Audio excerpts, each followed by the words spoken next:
Dapur Sehat Roja, meracik makanan lezat menjadi sehat. Kesembuhan itu binillah, atas izin Allah Subhanahu wa taala. Bismillahirrahmanirrahim. Assalamualaikum warahmatullahi wabarakatuh. Alhamdulillah wassalatu wassalamu ala Rasulillah wa ala alihi washabbihi wa man wala amma ba'd. Kaum muslimin rahimani wa rahimakumullah, para pemirsa dan pendengar Roja dimanapun Anda berada. Kita panjatkan segala puji syukur kita kepada Allah Subhanahu wa taala yang telah melimpahkan karunia-Nya kepada kita, memberikan kepada kita kesempatan, kesehatan, sehingga di hari ini kita kembali bertemu. Salat serta salam semoga selalu senantiasa Allah curahkan kepada junjungan kita Nabi besar Muhammad SAW, kepada para keluarganya, para sahabatnya, dan para pengikutnya yang senantiasa istiqomah di dalam menapak sunnahnya hingga di yaumul qiyamah. Dan adapun kemudian daripada itu, berkata Imam Ibnu Al-Hambali dalam Adab Syariah, bahwasanya tubuh manusia terdiri dari haroro dan rutubah. Haroro adalah energi vital yang fungsinya melindungi tubuh dari serangan penyakit-penyakit yang datang dari luar dan menjaga agar rutubah tidak habis ataupun agar rutubah tidak menumpuk kemudian membusuk. Ya. Dan adapun rutubah itu berfungsi sebagai pelumas dan sebagai bahan baku energi vital dan sebagai pendukung. Kalau diibaratkan dalam sebuah keluarga, maka haroro bagikan seorang suami dan rutubah bagikan seorang istri. Ya. Di mana haroro ini seperti energi vital, daya pikir, gerak, semangat. Ini liputan cakupan haroro. Ya. Dan adapun rutubah itu mencakup beberapa cairan yang ada di dalam tubuh, termasuk cairan merah, cairan kuning, cairan hitam, balgam, cairan bening, sperma, sumsum. Ini masuk kategori rutubah. Berbicara tentang rutubah yang paling utama atau materi yang utama, sebagaimana disebutkan oleh Imam Ibnu Qayyim, darah, dam, cairan merah adalah cairan yang paling utama dan kemudian disimpan di dalam kabid. Nah, cairan utama ini terkadang ada sedikit permasalahan, baik kekurangan dikarenakan bahan bakunya atau stagnasi dikarenakan sumbatannya, ya, atau keluar dari pembuluh darah dikarenakan panasnya. Maka ada beberapa macam permasalahan-permasalahan yang berkaitan dengan dam atau berkaitan dengan darah. Tentunya ini tidak keluar dari prosesnya, ya, sistem transmisinya dari makanan menjadi darah, kemudian transportasinya, peredarannya ke seluruh tubuh. Ini tidak lepas dari itu. Artinya ketika kita berbicara tentang darah, maka berarti dengan kita berbicara tentang makanan yang masuk ke dalam tubuh. Kita juga berbicara tentang bagaimana proses kejadiannya, proses terbentuknya darah, ya. Kemudian proses transmisinya dari makanan menjadi darah, kemudian proses distribusinya, kemudian juga proses pelancarannya atau menyebarnya ke seluruh tubuh. Dan ini berkaitan dengan hampir semua organ yang ada di dalam tubuh kita. Makanan, minuman masuk ke dalam tubuh kita, kemudian dicerna. Nah, setelah dicerna kemudian menjadi darah. Ya. Artinya seseorang bisa saja kekurangan darah, manakala makanan atau asupan yang masuk ke dalam tubuh kita itu tidak mencukupi. Ya. Dan beberapa makanan yang efektif digunakan untuk menambah darah, meningkatkan sistem kinerja darah dan energi vital, itu banyak sekali. Adapun buah-buahan diantaranya adalah korma, jus buah korma. Dan itu bahkan sangat mendongkrak sekali. Ibarat boleh saya ceritakan bahwa ada seorang wanita yang baru melahirkan, lemas dikarenakan banyak pendarahan, tetapi dengan minum jus korma maka tidak sampai 5 menit, ya, tidak sampai 5 menit maka dia kembali pulih. Ya. Vitalitasnya sehingga bisa beraktivitas ke belakang, mengurusi anak, mencuci dan sebagainya. Begitu pula dengan jus jambu biji, ada bayam, ada kangkung, sayur-sayuran ini efektif digunakan untuk gangguan darah. Artinya makanan-makanan yang dibutuhkan untuk darah. Ya. Setelah terjadinya proses ini terjadi, maka kemudian setelah ditransmisi kemudian distribusi, masuknya ke dalam kabid. Kalau terjadi pemenuhan maka akan terjadi stuck di situ atau bludak darah itu akan keluar dari pembuluhnya dikarenakan terlalu banyak darah yang ada di dalam kabid. Atau bisa jadi ketika dia sudah disimpan di dalam kabit, kemudian dikeluarkan, diedarkan, dipompa oleh jantung, jantung terlalu panas bekerja di dalam memompanya. Maka bisa jadi darah itu pun akan keluar dari pembuluhnya. Artinya kerjasama antara maida, tihal, kabit, kemudian jantung yang mengedarkan, ini erat sekali. Tidak harmonis kerjasama di antara beberapa organ ini akan bisa mengakibatkan istilah darah kekurangan. Dan setiap darah itu pula ada energi vital. Karena boleh dikatakan, sebagaimana perkataan orang-orang klasik pada zaman dahulu, darah itu ibarat materinya, madahnya. Adapun energi vital itu adalah penggeraknya atau motornya. Maka tidak mungkin darah tanpa energi vital dan energi vital tanpa darah. Keduanya itu satu kesatuan. Maka boleh dibilang seseorang ketika kekurangan darah, tingkatkan energi vitalnya. Untuk menambah darah, kuatkan energi vitalnya. Atau untuk menguatkan energi vital, maka tambah darahnya. Maka seringnya kedua obat ini saling bersahutan, saling melengkapi. Tambah darahnya energi vital, tambah energi vitalnya tambah darah. Makanya seringnya menggunakan obat tambah darah ya obat energi vital dan begitu terus. Ya. Dan kekurangan darah atau adanya stagnasi darah atau adanya panas darah atau adanya gangguan darah maka tidak lepas dari organ-organ yang saya sebutkan ini. Organ jantung, organ hati, kemudian organ limpa, organ lambung atau maida atau tihal. Kemudian juga yang paling dominan adalah jantung dalam hal ini walaupun yang menyimpan adalah hati, kabit. Ya, kemudian baru dia beredar. Ya. Dan gangguan darah itu biasanya sering dialami oleh wanita. Maka wanita itu para pengobat klasik sering mengatakan wanita dominan darah, sementara pria dominan energi vital. Ya. Yang dimaksud dengan wanita dominan darah dikarenakan keluhan darah seringnya ada pada wanita. Karena hanya wanita yang haid, gangguan haid darah, pendarahan melahirkan darah gitu ya. Maka haid berlebih terjadi kekurangan darah, wanita juga. Melahirkan pendarahan wanita juga gitu ya. Dan walaupun juga terjadi, bisa jadi terjadi pada pria kekurangan darah ini. Dikarenakan kekurangan darah otomatis kekurangan energi vital. Kekurangan energi vital otomatis kekurangan darah. Namun pada pria seringnya gangguannya energi vital dulu. Maka sering kita dengar istilah stamina pria. Ya, meningkatkan gairah seksual pria, bukan wanita. Ya. Padahal ketika dia meningkatkan energi vital ya artinya meningkatkan darah juga. Ya, cuman bedanya kalau pria itu pembuluh darah itu terisi, ya, otot dan tendon terisi, kemudian dia ereksi, stamina pria oke. Sementara kalau wanita pembuluh-pembuluh rahim terisi, kemudian rahim menjadi subur. Haid tibalah waktu haid, kemudian rahim menjadi subur. Perbedaannya seperti itu. Nah, akan tetapi masing-masing memiliki kedominanan. Pria dominan darah, pria dominan energi vital, wanita dominan darah. Tetapi menambah energi vital dengan darah, menambah darah dengan energi vital. Maka bisa jadi seorang pria itu lemah energi vitalnya, yang dilakukan adalah tambah darah. Menggunakan jus korma, menggunakan kangkung, menggunakan bayam ya. Kemudian menggunakan jus jambu biji dalam hal jus ya.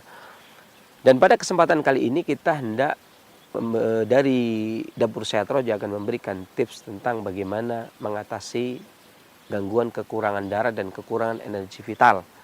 Lemah, letih, lesu dikarenakan kekurangan darah dan kekurangan tenaga baik pada pria maupun wanita dengan bahan dasar yang alami. Dan untuk itu sudah kami sediakan bahan-bahannya, maka mari kita langsung ke Dapur Roja.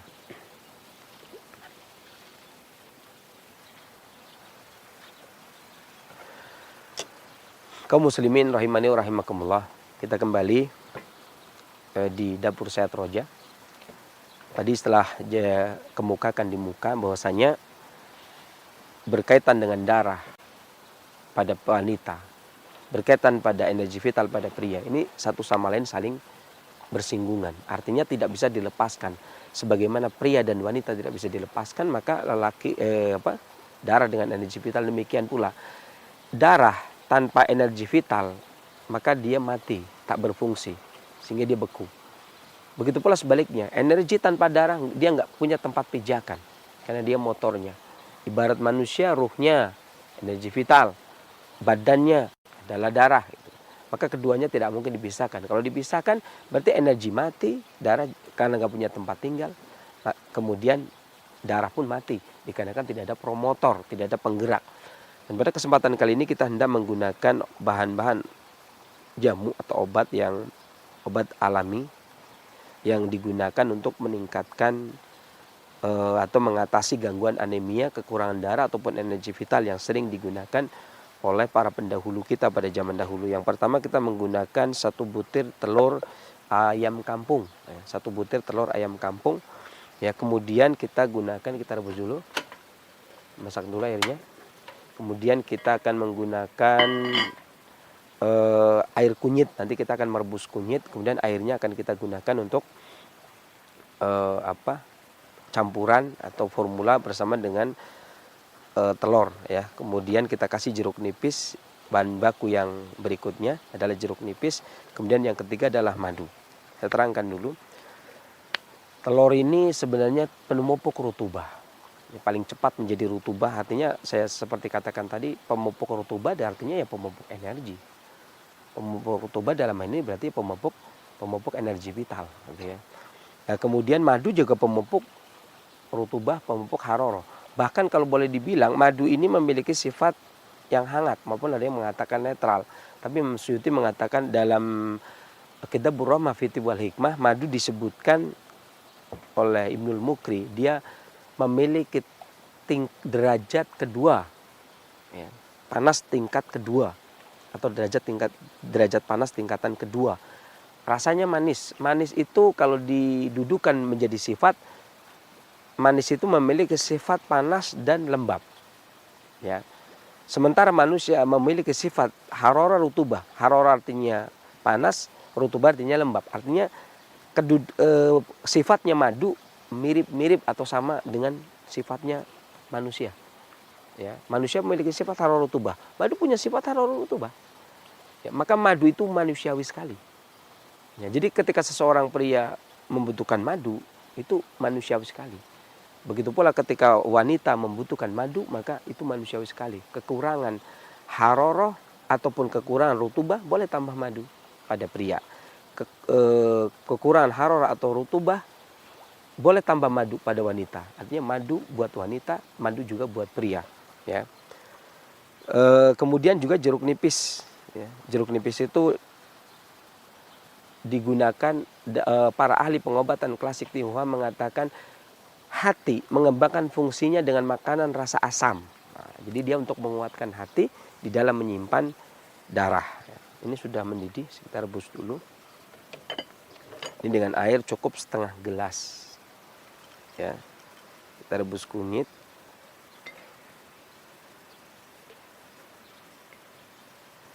Kita cukup 7 iris, tetapi kalau tidak punya kunyit kering, adanya kunyit yang basah, maka tidak perlu direbus. Ya. Kunyitnya tidak perlu direbus, tapi diparut saja. Cukup diparut saja. Kecilkan apinya. Kecilkan apinya. Kita rebus sampai mendidih, agak mengental sedikit. Sambil menunggu kita kocok telurnya.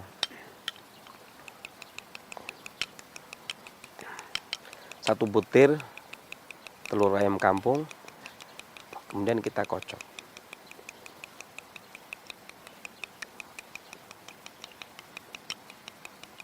Ini telur juga merupakan rutubah.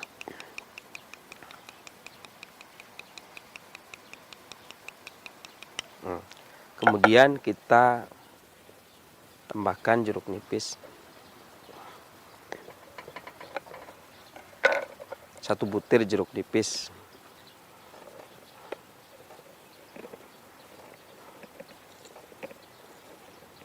Jeruk nipis itu untuk menguatkan hati dari sisi pengembangan fungsi. Karena fungsi hati itu menyimpan darah, maka dia menguatkan hati dalam penyimpanan.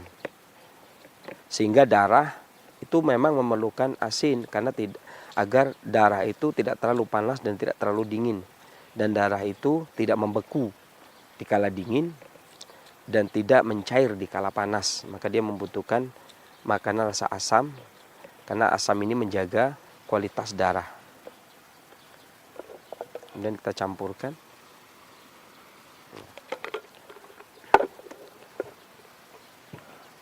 Kemudian kita ambil madu. Itu bisa kita menggunakan madu 2 sendok makan, tapi karena ini itu sendok teh kita pakainya 1 sendok teh itu sama dengan 2 sendok teh sama dengan 1 sendok makan. Berarti kita ambil 4.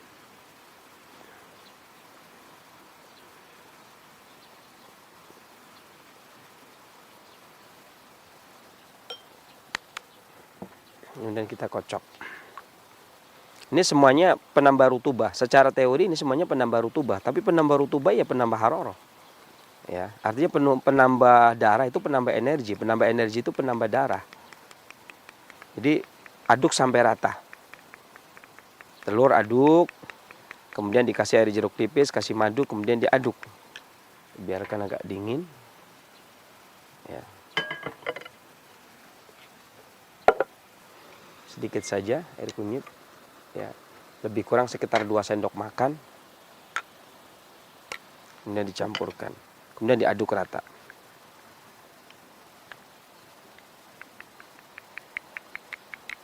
Udah melancar.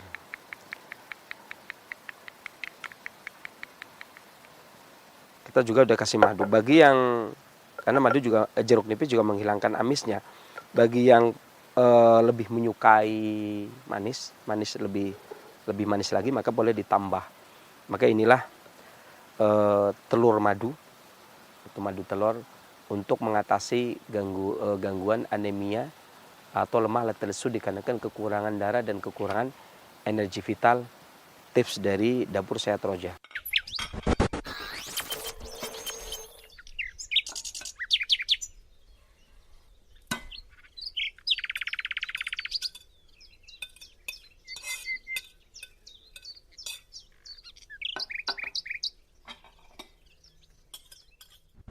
Mudah-mudahan bermanfaat apa yang saya sampaikan. Kekurangan dari saya, kesembuhan dari Allah Subhanahu wa taala.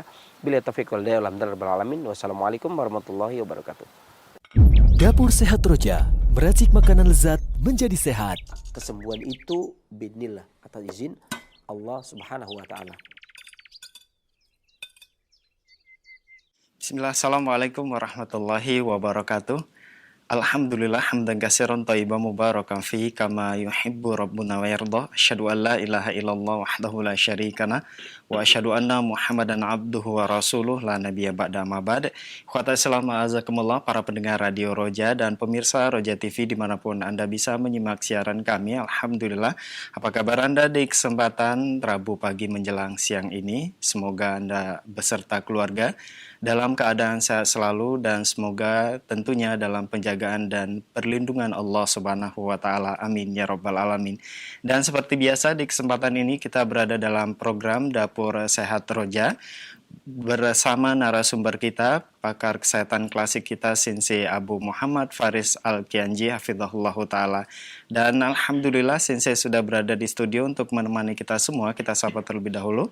Assalamualaikum warahmatullahi wabarakatuh Sensei. Waalaikumsalam. Gimana kabarnya Sensei? Alhamdulillah. Alhamdulillah sehat ya. Barakallahu fiik. Alhamdulillah. Nah, ikhwatal Islam azakumullah, setelah penyampaian materi silakan Anda dapat bertanya secara langsung seputar kesehatan atau keluhan penyakit, dan kita kembali ke Sensei Abu Muhammad Faris Al-Kianji.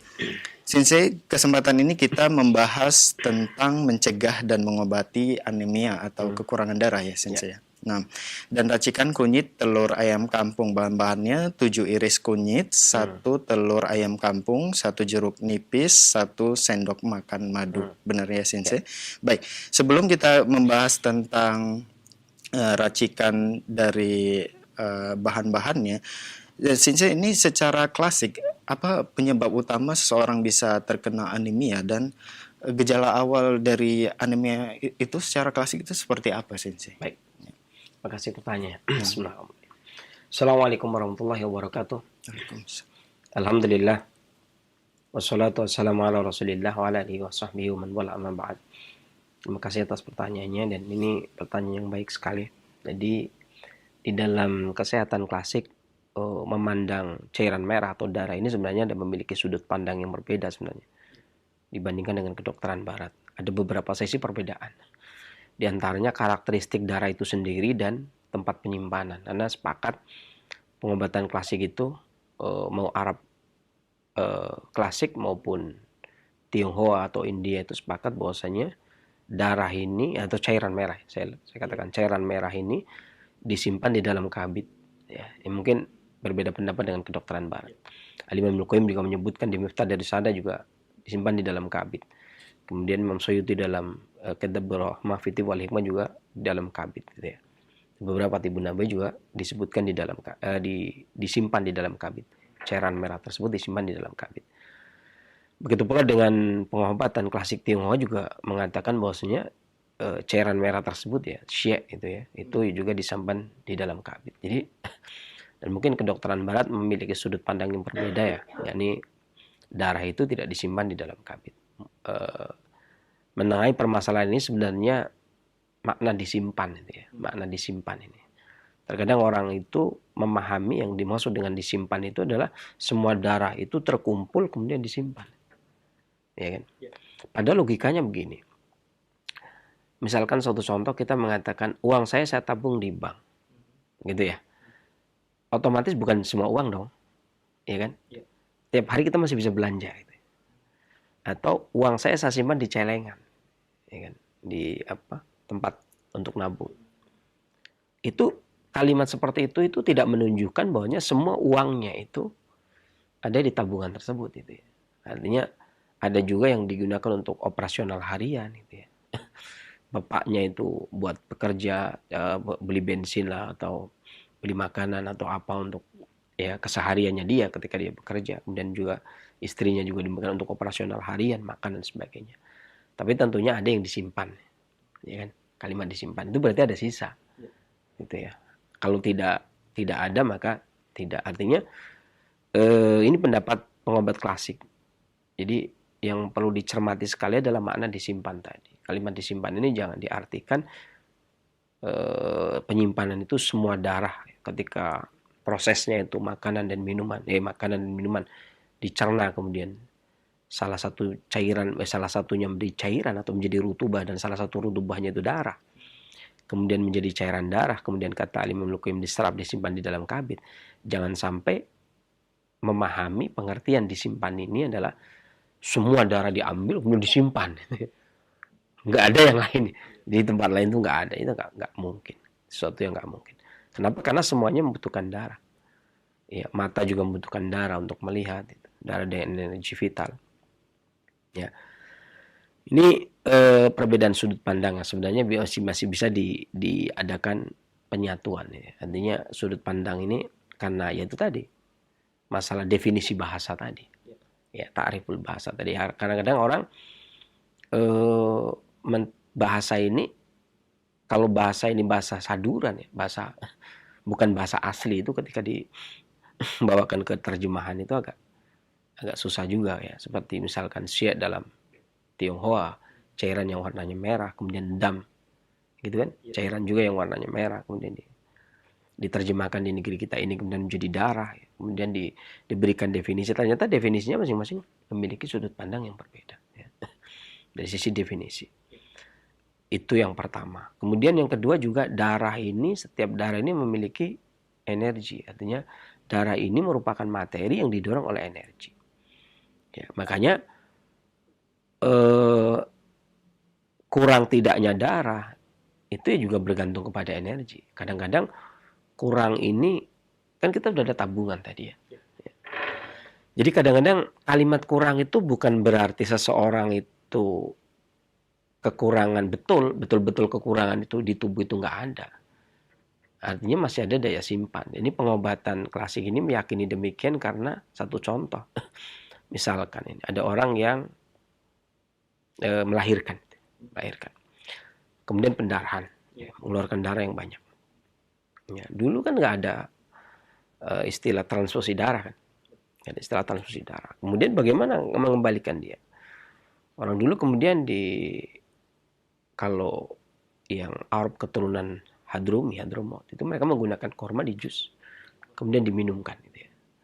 Dalam jangka waktu sekitar lebih kurang 5 menit, kemudian dia wajah sudah merah, kemudian dia sudah bisa beraktivitas kembali. Sudah mulai fit. Ya, sudah fit kembali. Dan ini bukan pengalaman sekali 2 kali, tapi ya bukan 10 kali 20 kali, bukan 100 kali 200 kali itu ya. Ini pengalaman yang ribuan kali. Jadi bukan cuma saya sendiri udah ya mungkin ratusan ya. Jadi pengalaman seperti itu. Tapi ini apakah kurma itu diminum langsung jadi darah? Kan tidak. Iya kan? Ya tadi paling tidak ada 2 simpanan di situ. Yang pertama adalah simpanan yang dari kili ya, dari ginjal ini menyimpan sumsum yang taruh di sulbi, kemudian ditaruh di dukhar tulang punggung gitu. Itu juga bisa diproduksi menjadi darah. Begitu pula dengan yang ada di kabid yang kemudian juga langsung dikeluarkan ya. Sementara dia dapat pasokan lagi yang baru korma. Jadi korma menggantikan darah yang disimpan tadi dikeluarkan. Kasarannya ketika ada sesuatu yang dibutuhkan ya sudahlah, dana tabungan dulu dipakai. Ya kan? Ya. Dana tabungan dulu dipakai. Kemudian kita bekerja nanti dapat gaji. Jadi bukan berarti jus korma tadi begitu diminum 5 menit langsung jadi darah. Tidak. Butuh proses juga. Butuh proses juga kan. Karena dia butuh malam juga nanti proses jadi darahnya kan. Karena kata Alimul Qayyim dalam Miftahul Sa'adah, paling tidak malam itulah makanan di maidah dicerna oleh kolbu di maidah, mencernanya pakai haroro dari kolbu, kemudian barulah nanti menjadi darah dan sebagainya. Itu butuh malam. Sementara untuk menormalkan darah kembali kan cuma butuh waktu sekitar 5 menit, kan mustahil. Artinya itu tadi simpanan tadi. Ya. Tapi jawabannya kan, apakah orang tersebut kesehariannya menyimpan kan ya? Kalau orang tersebut kesehariannya nggak menyimpan kan, walaupun minum jus korma juga nggak. Ya kan? Jadi konsumsi hari-hari dia tidak menyimpan. Konsumsi hari-hari dia tidak menyimpan. Maka ketika minum jus korma pun ya nggak langsung, butuh waktu. Makanya ada banyak seperti itu.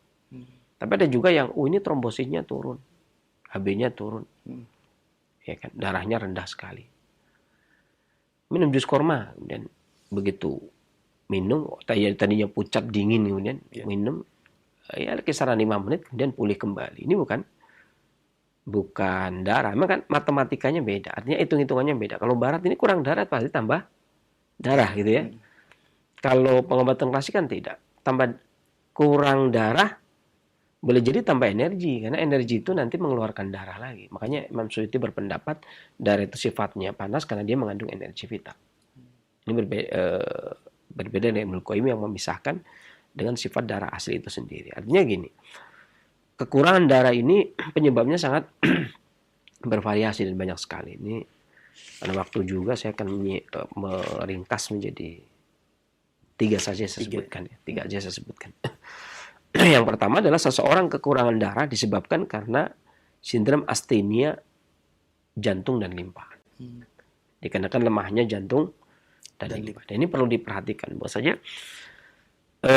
semua cairan yang ada di dalam tubuh, kalau secara klasik itu dipimpin oleh 3 organ. Organ bagian atas yang memimpin cairan adalah paru-paru, bagian tengah adalah limpa, bagian bawah adalah ginjal. Akan tetapi penanggung jawabnya, presidennya yang menangani, yang memegang peranan terhadap cairan, atau departemennya, atau kementeriannya itu tetap limpa. Ya. Adapun ginjal membantu bagian bawah, paru-paru membantu bagian atas. Tapi secara umum keseluruhan dikuasai oleh limpa. Artinya limpa punya hubungan erat dengan darah, karena darah itu tetap cairan. Ya. Meskipun dia merah tetap cairan, maka dia punya hubungan erat. Maka kelemahan limpa akan punya dampak terhadap darah itu ya. Artinya limpa tidak bisa memproduksi saripati makanan menjadi darah, ya darahnya kurang. Baik itu yang disimpan, lalu kurangnya lama ya tekor, berarti penyimpanan juga ada tekor. Kemudian itu yang pertama. Kemudian yang kedua jantung. Jantung ini kan punya, kalau dari sisi konvensional pun udah paham ya, mengakui sekali kalau jantung itu memompa darah lah dan seterusnya. Kalau dari sisi klasik begini ceritanya. Jadi jantung ini pada malam hari ini harorohnya masuk ke dalam ma'idah, kemudian mencerna makanan. Nah, ketika makanan tercerna itu menjadi saripati makanan. Salah satunya adalah menjadi rutubah. Dan salah satu rutubahnya adalah darah atau cairan merah.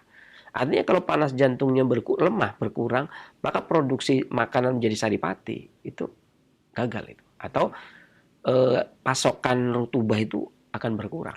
Kurangnya rutubah ya tentunya kurang darah juga. Gitu. Karena rutubah itu cairan lembab.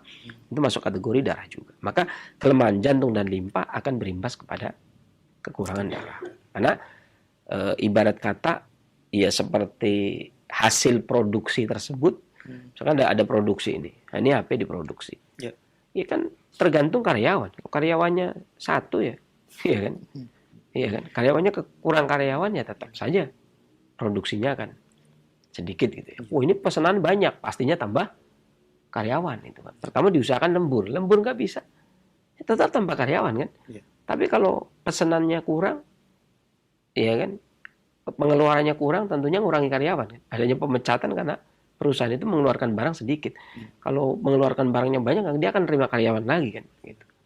Makanya ketika artinya jantung dan limpa ini ya yang memproses, membuat menjadi darah. Nah kalau dia lemah, kurang, otomatis darahnya mesti, kalau produksinya juga sedikit ya, yang memproduksi lemah. Ya kan, pastinya kan, ya beda lah antara yang kuat dengan yang lemah. Tentunya akan berkurang juga. Adapun gejala yang timbul manakala seseorang kekurangan darah dikarenakan kelemahan jantung dan limpa, ini dari sisi imarotnya atau tanda-tanda ya gejala yang muncul. Ya, atau alamatnya, oh ini kekurangan darah dikarenakan jantung dan limpa. Tanda-tandanya adalah adanya pembengkakan perut. Ya, perutnya bengkak. Ya, atau gejala yang sering terjadinya pendarahan. Karena limpa lemah tidak bisa mengontrol cairan. Karena dia mengontrol cairan agar tidak keluar dari pembuluh darah. Tidak keluar dari pembuluh darah, makanya yang salah limpa dalam klasik seperti itu. Kemudian juga gejala yang muncul yang lainnya adalah fesesnya berair, ya, dan sedikit. Jadi buang air besarnya itu encer, berair bahkan dan sedikit. Dan disertai dengan pusing. Kemudian makannya sangat sedikit karena limpa ini berhubungan dengan makanan, gitu ya. Kemudian gampang lelah. Berarti energinya juga lemah. Ini berarti jantung lemah. Artinya makan sangat sedikit karena lemah limpa, kelelahan karena kelemahan dari jantung, lelah dan tidak ada kekuatan itu juga dari jantung karena dia sumber tenaga. Kemudian pelupa. Iya. Jadi seseorang anemia yang pelupa ini berarti kekurangan atau astenia, kelemahan energi vital atau kelemahan jantung. Jadi tapi kalau artinya kalau anemia tapi tidak pelupa ya tidak. Anemia pelupa berarti jantung. Karena qulubun yaqilun, kolbu yang berakal, ya kan? Jadi kolbulah yang digunakan untuk akal itu ya. Nah, ya, akal itu adanya di kolbu. Kalau kolbunya lemah, jantung dalam arti kolbu. Kalau kolbunya lemah, qulubun yaqilun dalam al-hajj. Kolbu itu adanya akal itu adanya di kolbu yang berakal.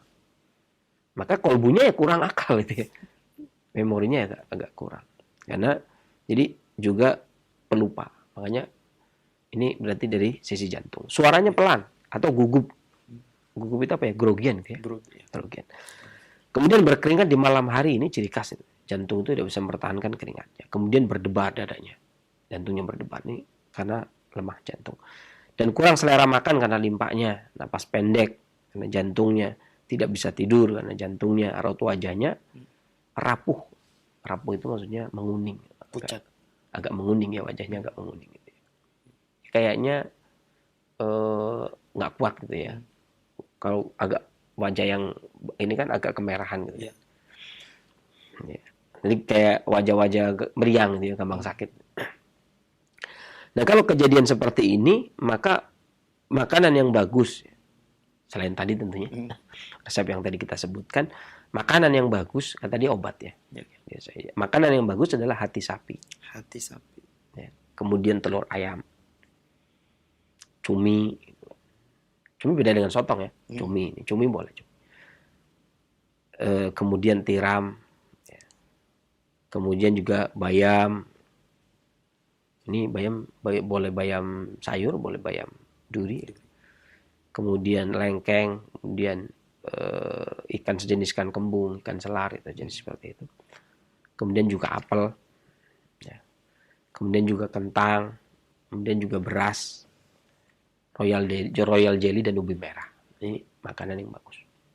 Artinya kekurangan darah dikarenakan lemah limbah dan jantung. Kemudian yang kedua, kekurangan darah dikarenakan astenia hati dan ginjal. Ini kalau bahasa akupunkturnya itu defisiensi itu ya, kelemahan hati dan ginjal. Ya, kelemahan rutubah pada hati dan ginjal. Dan hati tadi ya punya hubungan erat sekali kan. Tadi kata Imam Al-Qayyim saja, darah ini disimpan di dalam kabin. Ibaratnya itu nggak punya tabungan. Nggak punya tabungan kan gawat. Sedikit pendarahan sudah bocor ya, kayak orang nggak punya tabungan, bocor keuangan juga repot. Jadi tubuh kita itu otomatis ada tabungan. Jadi, nah ini tabungan pertama di hati ya. Kemudian di ginjal. Ketika di hati kurang, kalau ginjal masih ada itu bisa produksi. Yeah. Karena yang ada di ginjal ini sum-sum ini yang kemudian dikirim ke otak. Makanya kata Imam Al-Qayyim fa inna dimak wa hulmu. Dimak itu ya muh isinya sum-sum. Sum-sum itu masuk kategori darah. Bahkan sperma pun masuk kategori darah. Makanya ketika itu paham banget sekarang orang-orang awam pun paham banget. Sampai anak keturunan kita itu disebut darah daging kita ya. Yeah. Nggak ada yang menyebut sperma daging kita, itu nggak ada itu ya. Hanya sperma itu ya intinya dari darah. Kemudian jadi segumpal jadi darah gitu ya. Dari sperma kemudian menjadi darah, kemudian menjadi mudghah. Ini mudghah ini biasanya diterjemahkan kalau di terjemahan itu segumpal daging apa ya? Daging. Sebenarnya kayaknya agak kalau diterjemahkan segumpal daging pun kayaknya kurang tepat sebenarnya, karena mudghah itu kan dalam kamus itu kan artinya sesuatu yang bergantung kepada sesuatu, menempel kepada sesuatu. Makanya ya kadang-kadang kalau untuk organ itu ya seralah. Kalau organ itu mah agak repot, agak ribet ya organ. Ya jadi akhirnya makanya ada beberapa ulama Indonesia dulu nih, saya bilang yang dulu, bukan yang sekarang. Itu ada yang tidak mau menerjemahkan mudghah, nggak mau dia. Ya karena artinya mudghah ya mudghah, tidak diterjemahkan dengan segumpal daging itu, tidak diterjemahkan ke dalam segumpal daging. Ini namanya terjemahan ya maaf saja namanya terjemahan, kan ibaratnya kita memakan makanan itu udah dikunyah ya, kunyah orang lain. Ibaratnya kita makan kacang udah dikunyah kasihin ke orang gitu ya. Nah, kita dapat kunyahan itu loh. Terjemahan kan dapat kunyahannya ya. Kalau terjemahan sendiri kayak kan. Makanya kadang-kadang ada orang yang baca ini apa ya? Ini bahasa Indonesianya kan ada yang begitu. Yang sudah terbiasa seperti itu. Makanya ya sudahlah, serah aja. Kayak kolbu diartikan dengan dulu kalbu. Kolbu artinya kalbu dulu ya. Dalam kalbu. Sekarang artinya ada yang hati, ada yang jantung, ya kan? Macam-macam. Makanya diartikan hati yang nggak pas karena qulubul lati fi sudur. Qulub itu adanya di dada, hati di perut, kan nggak nyambung. Jadi gimana lagi sudah? Ya umum kayak gitu. Ya kita pokoknya paham lah ya. Intinya paham. Insyaallah paham gitu ya. Nah ini maka sperma pun masuk kategori darah. Makanya ketika tempat penyimpan ya pertama penyimpan yang utama yang paling banyak itu lemah, dia nggak nyimpan, ginjal nggak nyimpan, hati nggak nyimpan. Maka orang seperti ini dalam keadaan memprihatinkan. Nanti ketika kekurangan ya langsung. Ya, karena ketika memberikan pasokan ya plus ke tabungannya. Ya kan? Ini kekurangan rutubah di ginjal atau esensi di ginjal ya. Kekurangan esensi di ginjal dan kekurangan kelemahan hati, artinya kekurangan rutubah di hati. Jadi kekurangan rutubah di hati artinya kekurangan darah. Kekurangan rutubah di ginjal artinya kekurangan esensi. Tapi esensi dan cairan merah itu kan sama-sama nantinya. Ya, maka tanda yang muncul adalah kesulitan dalam buang air kecil. Ini karena ginjalnya juga ikut lemah. Ya. Kemudian disertai dengan pusing karena hati. Mata atau tenggorokan kering karena hati. Jadi kalau ini yang diperhatikan begini. Jadi mata dan tenggorokan kering. Jadi kalau mata silau, ini kan mata kerasa kering. Ya. Kurang ini karena hati. Karena hati. Tapi kalau mata itu ngelihat cahaya itu silau, gitu ya. Ini kekurangan darah, begitu ngelihat cahaya silau. Ada tuh, ngelihat cahaya silau. Itu kelemahan ginjal, esensi ginjal. Tapi kalau kering itu karena hati. Jadi ada dua. Kalau yang silau berarti karena ginjal, kalau yang kering berarti karena hati, gitu ya. Dan tenggorokan juga kering. Kemudian gampang lelah. Ya, karena kekurangan darah kan gampang lelah. Kurang darah, kurang energi. Sakit kepala yang nyeri di daerah alis, ini karena hati. Kelemahan hati. Kemudian sakit pinggang karena kekurangan esensi ginjal. Kemudian rabun senja. Nah, rabun senja ini saya katakan tadi. Rabun senja itu karena hati. Tapi kalau senja rabun, siangnya kena lampu juga silau, ya berarti hati dan ginjal. Gitu. Rabun senja. Ini dulu kalau orang dulu itu kalau rabun senja ini maka pengobatannya tidak cuma memberikan asupan yang mengandung darah, bisa menjadi darah ya, seperti bayam dan sebagainya, tapi terkadang juga dikasihkan tetes mata. Cuman yang kalau tetes mata itu kan kalau dalam undang-undang tidak diperbolehkan seorang pengobat itu membuat obat tetes mata, makanya biasanya dianjurkan, gitu ya.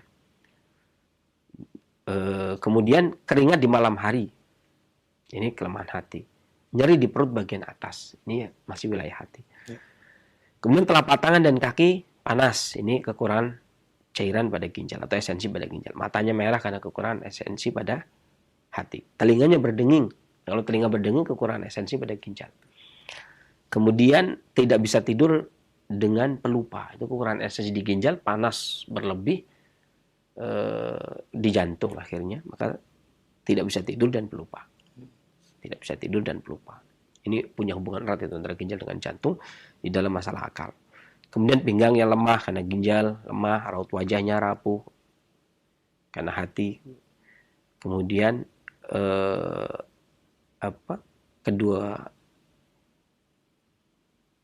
raut wajahnya itu rapuh, itu maksudnya pucat kehitaman maksudnya.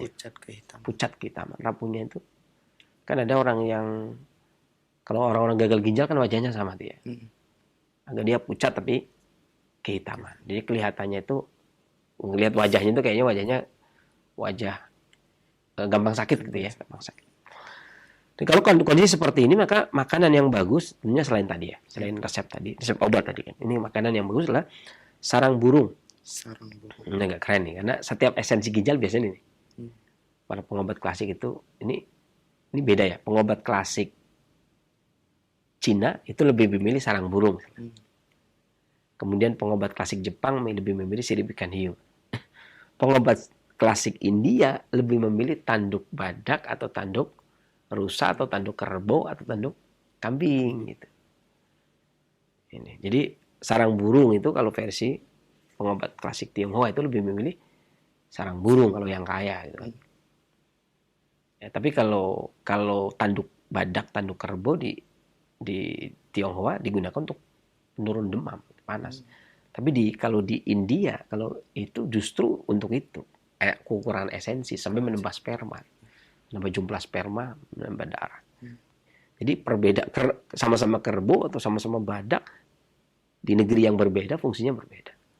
Jadi Indonesia itu termasuk kayak India. Makanya orang India kalau datang ke Indonesia langsung jadi raja kan. Ya, dari kerajaan-kerajaan awal Tarumanegara, Salakanegara, Kutai, ya, Sriwijaya dari India, raja-rajanya. Makanya langsung jadi raja, cocok nih, langsung jadi raja. Dan ternyata kerbau sini sama. Jadi tanduk kerbau sini itu esensi ginjal juga, jadi menambah sperma. Sama dengan kerbau India. Tapi kalau Cina beda. Makanya kalau orang belajar pengobatan Cina saja, nggak belajar pengobatan pribumi Indonesia itu ya, dia hanya tahu kalau tanduk itu hanya untuk penurun panas, gitu ya. Tapi kalau dia belajar juga tentang ilmu pengobatan Roga Santaka, Roga Cina yang dari zaman Sriwijaya, Mataram atau Acaraki dari zaman Singosari sampai zaman Majapahit atau ketabiban dari Turki, maka dia tahu kalau Tanduk kerbau itu bisa buat esensi seperti sperma, sumsum gitu. Ini perbedaannya. Jadi beda arah negara, maka beda di dalam mensifati khasiat tanaman. Kemudian keju, kemudian telur ayam. Ini juga bagus. Kemudian kacang polong, gula brown sugar itu apa? Gula merah, gula aren ya, gula aren. Kemudian kerang. Ini keren-keren ini, obatnya keren-keren ini. Kemudian asparagus, ini makanannya keren-keren. Telur ayam. Kalau tadi cumi ini sotong, bebek, telur bebek, jamur putih, kemudian tiram, kemudian hati ayam. Ya, ini termasuk keren-keren makanannya. Kemudian yang terakhir adalah dikarenakan astenia limpa dan ginjal. Astenia energi vital atau astenia haroroh pada limpa dan ginjal. Kekurangan panas pada limpa, kekurangan energi pada limpa dan ginjal. Nah, kekurangan energi kok bisa mengurangi darah? Ya, makanya ada pengobat klasik mengatakan kalau hendak menguatkan energi, tambah darah. Kalau hendak menambah darah, kuatkan energi. Karena ibarat motor sama materi. Ibarat motor sama materi. Kemudian kekurangan di limpa dan di ginjal. Kekurangan energi vital di limpa dan di ginjal. Tadi sudah bahas tentang limpa, tentang ginjal. Adapun gejala yang muncul manakala seseorang kekurangan darah dikarenakan kelemahan energi vital ginjal dan limpa, gejala yang muncul adalah tangan dan kaki dingin. Tangan kaki dingin. Maka dominan kekurangan energi, kurang panas, kurang haroroh namanya. Karena limpa. Tangan kaki dingin berarti karena limpa, kekurangan energi, kekurangan panas, kekurangan haroroh. Pinggang dingin, berarti ginjal kekurangan haroroh. Kemudian diare sebelum sore. Diare sebelum sore. Ini ya, jadi ada apa ya? Diare itu kan ada 3.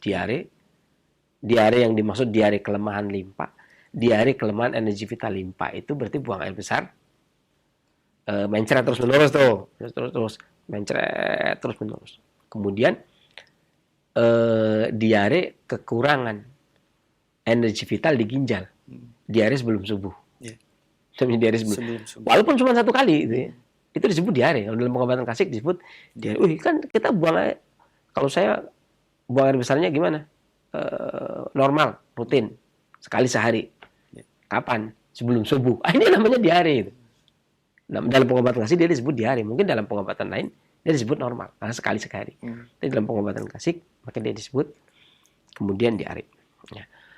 Atau dia buang air besarnya sore.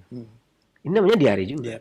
Ini diare juga. Ini karena energi vital limpa dan ginjal, haroroh, lemahnya haroroh, energi vital limpa dan ginjal. Maka disebut ya sore hari. Kalau saya mah rutin, ya cuman itu tadi habis asar gitu ya. Atau habis maghrib gitu ya. Ini lemah juga walaupun dominannya ke ginjal ya. Dominannya tetap kekurangan haroroh pada ginjal. Kalau di hari subuh astenia energi vital ginjal, di hari sore kekurangan haroroh pada ginjal dan seringnya juga termasuk kepada limpa juga. Kemudian kalau diarenya yang buang air besar terus menerus itu berarti astenia energi vital limpa. Jadi diare ada 3. Ya, kalau dalam klasik Cina seringnya disebutkan diare itu 2. Ya. Kemudian diare dengan feses yang lengket dan berair, ini karena kelemahan limpa. Kemudian makan sangat sedikit karena limpa lemah tidak bisa tahan untuk banyaknya makanan yang masuk. Kemudian terjadinya pembengkakan. Ya, terjadinya pembengkakan karena timbunan cairan karena kekurangan harorah atau kekurangan energi vital. Atau bahkan pembengkakan yang muncul di seluruh tubuh. Ya. Kemudian adanya kelelahan, takut dingin, tangan dan kaki lemah, buang air kecil secara frekuen dan bening urinnya, kemudian kelelahan yang secara mental. Jadi lelah kerja juga, naik tangga juga lelah, secara mental juga lelah. Secara mental lelah itu ya menderita lah, stres. Ya. Stres itu artinya kan tertekan ya. Kalau dalam organisasi kan ada istilah stressing program. Stressing program, penekanan program. Stres itu kan tertekan gitu ya. Jadi kelelahan secara mental karena seakan-akan kayak punya atasan yang killer apa nggak cocok dia. Kelelahan. Ini stres ya. Kemudian raut wajahnya pucat. Lalu ini pucat nih, pucat saja ini. Kemudian berdebar dadanya, kurang selera makan, wajahnya bengkak, ludah yang bergolak ketika terengah-engah, jadi gampang nganga, kemudian banyak keluar ludah. Nah, makanan yang bagus ini selain itu tadi ya. Ini selain resep tadi yang awal, resep yang kita sebutkan itu untuk obatnya, makanannya adalah ikan hiu. Ikan hiu. Siripnya ya dagingnya. Sirip ikan hiu itu dulu tahun 95 di Bali itu satu mangkoknya itu kayak bihun siripnya. Itu 70.000. 70.000. Itu tahun 95. Sebelum Krismon. Ya. Dan saya dulu termasuk orang yang sering makan sirip ikan hiu, bukan 70 tapi memang gratis. Gratis, bukan 70. Memang ada acara sirip ikan hiu gratis itu, saya tahu jurusannya. Saya tahu jurusannya. Ya, kemudian itu sirip ikan hiu. Kemudian ayam. Daging ya, kampung tapi ya, jangan. Bukan ayam negeri. Istilahnya ayam negeri ya. Ayam yang bukan kampung lah ya pokoknya. Kota, ayam kota. Kemudian lada. Ya, hitam maupun putih. Kemudian adas. Kemudian juga daging kambing. Nah, ini baru keluar daging kambing karena dinginnya dia dipanaskan. Maka daging kambing. Kemudian juga ginjal, boleh lah ginjal. Kambing, ginjal. Sapi. Kemudian lobster itu mahal. Kemudian ikan sarden, yang paling gampang ikan sarden lah. Kemudian udang. Udang ini bagus tuh, udang. Jamaria ya. Udang. Kemudian burung pipit atau burung gereja. Ini tinggal dijaring gitu. Makanya saya sering katakan bahwasanya burung, sebenarnya orang yang tidak bisa beli sirip ikan itu jangan pesimis gitu kan, karena masih ada alternatif. Kayak misalkan kemarin ada yang tanya, itu mahal, lobster mahal, sirip ikan hiu mahal. Lah, burung gereja juga beli di pasar yang dicatkan gitu. Dicacat kan orang yang abang-abang itu jualin burung pipit gitu kan. Kecil, kalau dulu zaman saya kecil ini berapa? 100 rupiah. Sekarang nggak tahu 5.000. Atau ke pasarnya jaring ya banyak. Jadi yang artinya saya kasih yang paling mahal dan saya kasih paling murah gitu ya. Yang paling mahal dan kasih paling murah. Kalau udang itu kalau agak yang di utara agak banyak kata Pak Hembing itu terkontaminasi merkuri gitu ya. Kalau yang utara itu kecuali sudah selesai Cirebon, mana daerah Tegal gitu ya. Kesana itu udah masih bagus. Kalau dari sini udang yang bagus tuh kalau yang selatan itu itu Ujung Genting, Cikaso. Udang Cikaso itu terkenal. Orang Tionghoa itu namanya toai itu. Itu toai itu udang maksudnya. Tapi orang klasik Tionghoa itu mengatakan toai. Itu udang yang bagus. Udang Cikaso.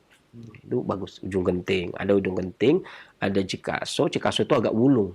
Kalau orang bilang Jerbung wulung, kalau orang sana bilang itu sampai Serandil, sampai Pangandaran, dari Cikaso, Ujung Genting, sampai Pangandaran, sampai Pamayang, sampai Pangandaran, sampai Serandil, itu udangnya bagus-bagus. Udangnya bagus-bagus. Kalau sirip ikan hiunya, kalau untuk ini kasus ini, itu sirip ikan hiunya yang di sana di Selendang Biru Pacitan. Selendang Biru. Yang Pacitan, jadi hiunya hiu yang biru. Hiunya hiu air, hiu biru itu. Sirip ikan hiunya hiu yang biru. Jadi beda. Kalau yang tadi hiunya hiu boleh lah, hiu kepala martil nih begini. Hiu yang abu-abu ya boleh, tapi khusus ini hiu yang biru itu. Jadi hiu air itu, biru putih. Kesininya putih. Punggungnya itu biru. Itu hiu air itu lemas. Itu sampai daerah Pacitan itu bagus itu. Kalau daerah Gombong hiunya hiu abu-abu itu bagus. Kebumen Gombong. Ini harus pengobat harus paham begitu tuh. Kalau nggak paham ditanya, dapatnya dari mana? Pak, waduh, itu yang saya nggak tahu, air repot. Iya kan? Harus paham. Makanya saya keliling itu sebelum ini dulu sama guru suruh keliling dulu. Ya, nah saya tukang bagian keliling memang. Senang banget ke kelilingan. Makan udang, kayak gitu kan. Gitu. Udang, kemudian burung gereja, kemudian cengkeh. Kemudian adas, kacang pistachio. Gitu. Kalau orang, oh saya nggak ada. Wah, saya di Saudi. Saudi kacang pistachio kan ada banyak. Kemudian telur burung gereja, hingga telur burung pipit juga banyak. Kemudian apel, raspberry, dan kacang kenari. Itu demikian. Ini sesuatu yang menyebabkan anemia dalam pandangan klasik. Ini tiga poin yang saya sebutkan. Tentunya karena waktu juga. Demikian, mudah-mudahan bermanfaat. Selanjutnya. Baik, jazakallahu khairan Sensei atas penjelasan yang disampaikan. Dan selanjutnya Sensei, kekurangan energi vital itu tadi dikatakan otomatis kekurangan darah. Namun pada pria seringnya gangguan energi vital terlebih dahulu. Nah, maka sering kita dengar istilah stamina pria, meningkatkan gairah seksual pria, betul. Bukan wanita. Betul, kenapa benar. bisa begini Sensei? Emang begini, jadi kalau pendapat orang klasik zaman dulu, contohnya Ibnu Qayyim ketika berbicara di dalam Tuhfatul Maudud bi Ahkamil Maulud.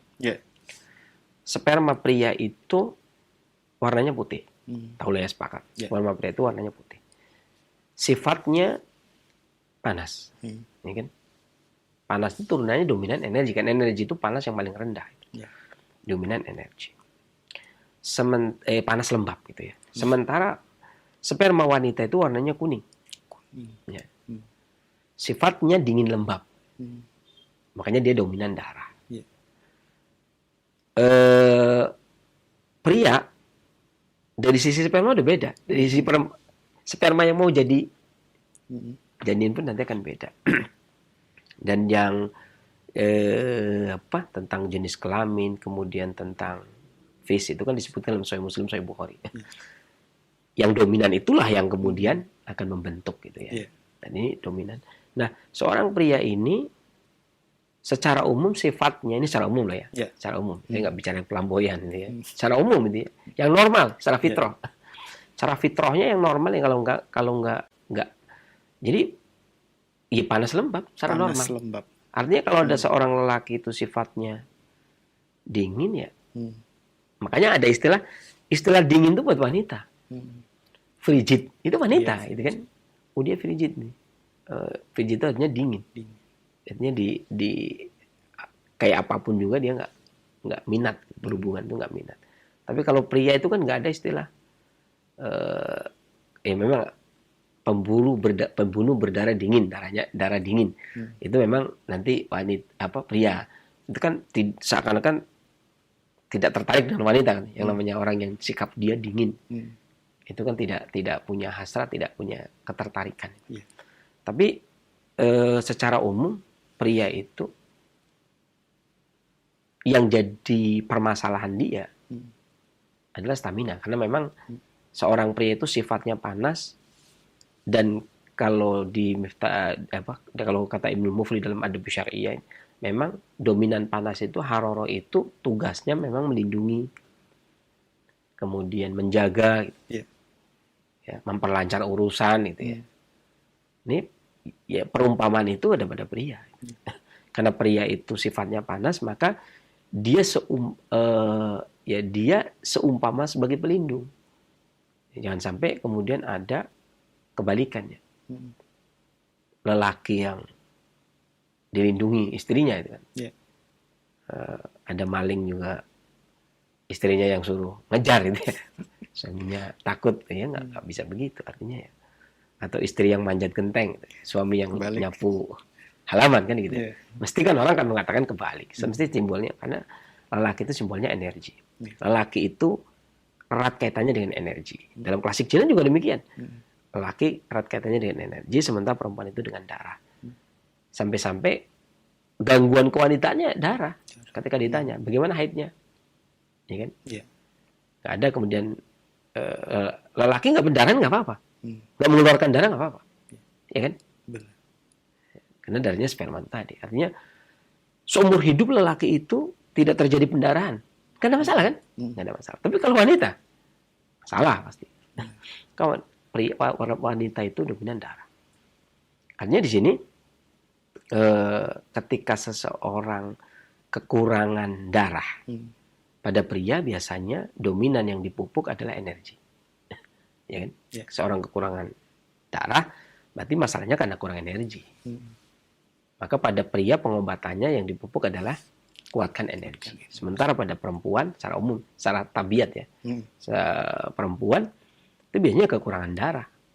Maka meskipun dia lemah letih lesu, maka yang dipupuk adalah darah, ya kan?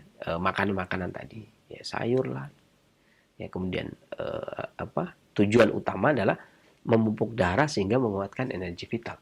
Ya, secara langsung demikian. Makanya pria itu tetap identik dengan stamina. Sementara perempuan itu tetap identik dengan masalah darah. Mau dokter, mau tabib apa mesti wanita dikaitkan dengan darah. Lancar hamil tidak ya biasanya ditanya, pengen punya keturunan, gimana haidnya? Mesti begitu. Kalau pria pengen punya keturunan, gimana keperkasaannya kan itu.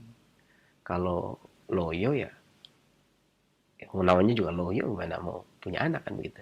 Salahkannya begitu. Demikian. Baik, Sensei. Dan singkat saja, Sensei, ini yang terakhir, beberapa makanan yang efektif digunakan untuk menambah darah dan meningkatkan sistem kinerja darah, energi vital itu banyak sekali. Adapun diantaranya adalah kurma tadi ya, telah disebutkan, kemudian jus jambu biji, bayam, kangkung, dan sayur-sayuran. Dan berkaitan dengan kangkung, ini ada sebagian orang menganggap makan kangkung bisa menyebabkan lemas. Apakah hal ini benar ataukah tidak, Sensei? Sebenarnya gini, ada yang pada kasus-kasus orang yang terjadi kelemahan ginjalnya sehingga distribusi tidak bisa mendistribusikan kangkung, lemak ginjal dan lemak limpa. Sehingga kalau bahasa modernnya itu, dalam bahasa farmasinya itu ada salah satu kandungan purinnya itu kemudian menumpuk.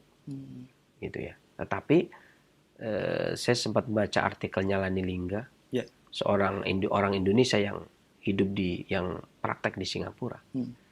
Ya, kemudian dia mengatakan kebutuhan seseorang akan kangkung itu lebih besar daripada tidak butuhnya dikarenakan menghindari purin tadi. Karena itu tadi ada yang mengatakan zat besinya itu nambah sel-sel darah merah gitu ya. Itu dalam istilah farmasi itu demikian. Dan penelitian pun menyatakan sekiranya seseorang itu, masalah kan cuma itu asam urat. Kalaupun kalau kebanyakan akan menimbulkan asam urat, akan tetapi purin yang ada pada kangkung itu dibutuhkan manusia pada hari ini untuk mencegah radikal bebas, penyakit degeneratif abadi. Berarti bermanfaat ya? Lebih bermanfaat.